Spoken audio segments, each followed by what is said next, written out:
Okay, so this next bit is going to be a tour of the room, and then I'll show you what dinner slash breakfast looks like. So, stepping back, this is the bedroom slash living room slash dining room. So these twin beds are actually very light. I pushed them up just to give me room so that I can do floor exercises. Actually, let me see if I could do that. Yeah, that looks better. Okay, this is the fan that eventually made its way to me. This is a humidifier that I brought just because I know hotel rooms tend to be dry. This is a TheraBand that I use as not as often as I should be using. And this is my sweet little setup. I love this massive screen. It's helped me so much with productivity. And this is something that came with the room. It's a Simplicity descending lifeline. Kind of cool, kind of scary. I'm on the 9th floor. And there's that. Everybody knows what that is. And then there's this guy. So the story with this guy, I'm just going to keep the camera trained on it while I'm working, is that when I pushed up the Murphy beds, sorry, they're not Murphy beds, they're just beds. I turned them into Murphy beds. When I pushed up the beds, the floor was dirty. I have no idea. Like, I guess the cleaning people, when the hotel was a hotel, never went under the beds. So that kind of grossed me out a little bit. So I called command center and asked them to, vacuum or for a vacuum. And they said they did not have one, but instead, like I said, they're super nice here. They tried to accommodate, and so they gave me one of these rolls. And it's a sticky roll. It's as big as like a paint, roll, but it's essentially what you use to take lint off your clothes. And I kind of got to work on that, not right away, but eventually. So I do feel like the floor is a little better now. And I did go through 2 of these, by the way, so that the floor looks better now, and I feel better about being on the floor and doing what I need to do on the floor when it comes to exercising. All right, so moving on. These are the slippers that I got. And I don't know if you can see this. Okay, so this is the little mini fridge. I've got coffee in there that I purchased online, and it was delivered 3 days later. And of course, lots of water and just some leftover stuff that I couldn't finish during lunch, apples and sodas. And this is a microwave, which I've never used. And this is where I put my linen after I'm done sleeping. 3 of the 5 little towels that I was given. And let's see, this is my little closet. If I can open it up. There you go. The automatic light comes on. And this is the sign that tells everybody, not to leave the room, essentially, which is cool. And this is the other TheraBand that I use. It's a 50-pound TheraBand, and I kind of discovered this a couple of days ago. It's the only place that's strong enough to hold the TheraBand, but every time I go to the door, I make a pact with myself to do at least 10 pulls, for back exercises. Okay, so the bathroom is a nice bathroom. It's a Ramada, so it's a nice bathroom. You get the shower, the sink, which honestly, had I known that they weren't gonna, super clean this place, I would have brought wipes. And they do give everybody a boiler, which is nice. So I can have hot water or, coffee. I didn't bring any tea, and I didn't order any tea. And so now, dinner slash breakfast. So there is somebody across the hall from me, and like you can just see all the, the bags. There are people here, and down here, this is what was delivered to me last night.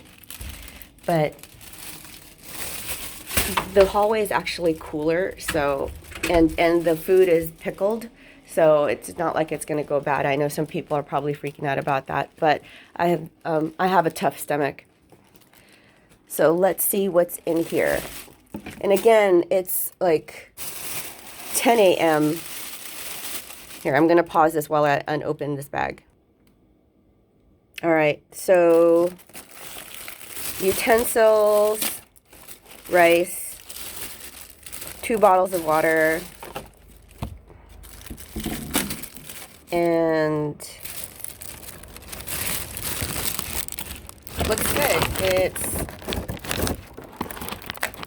oh, haha, I know those chilies. Sorry. So it's green beans in some sort of sauce, and then, hang on, let me take this out. I'm going to pause again so I can take this out of the plastic bag. So it's some sort of, maybe it's just red chili or kimchi thing.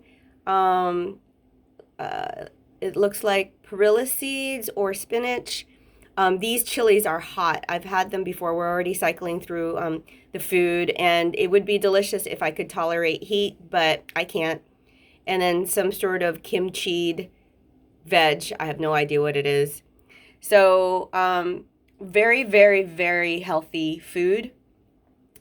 And, you know, I feel, I mean, I know it's plastic food, but I feel really lucky that, you know, it isn't, you know, super like with flour and, you know, lots of bread, and I toss out the rice. So it's very healthy, and I'm pretty satisfied with it.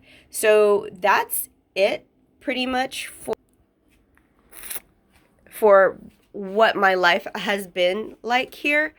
Oh, actually, one other story, and that is back to the laptop.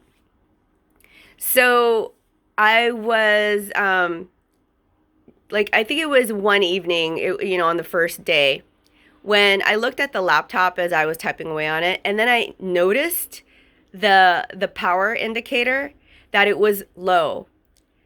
And my eyes got really big, because that meant that the laptop was going to die. So I checked, and I only had an hour and a half left, so the indicator hadn't come on yet.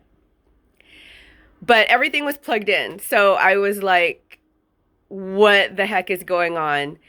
Because as you remember, my big fear was that I wouldn't be able to work during quarantine.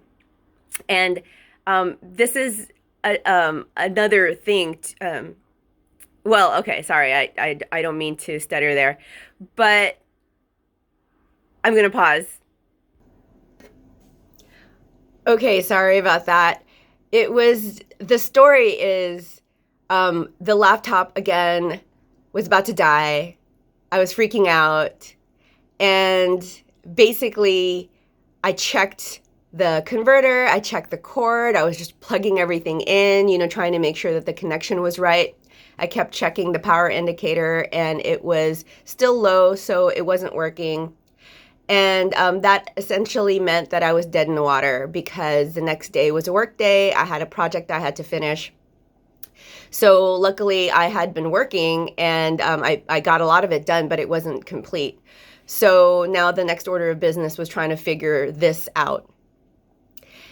And finally I just looked at the cord, you know, like there's like a little, you know, power bump on it that just has instructions and whatnot.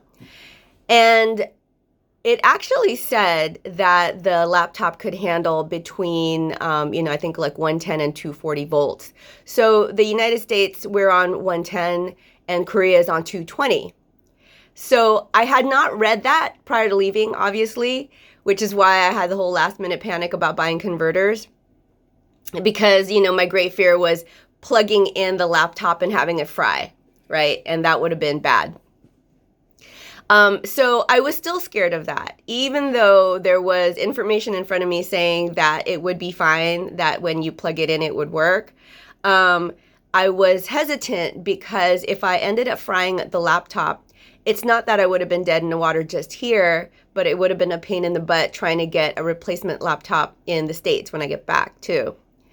But I had no choice, right? Either I just wait for it to die completely and like do another hour and a half of work, or I just solve it now. And I figured just go ahead and solve it because that extra hour and a half is not really going to matter. So I took it off the converter, plugged it in, listened for some sort of pop or whatever, and I walked over to the laptop and the indicator went back up. And I was just like, whew. And then it hit me that maybe that's why the rest of my tech didn't work either. So I checked the monitor. Actually, I didn't check the monitor because that doesn't matter because this monitor that I've got behind me is way better.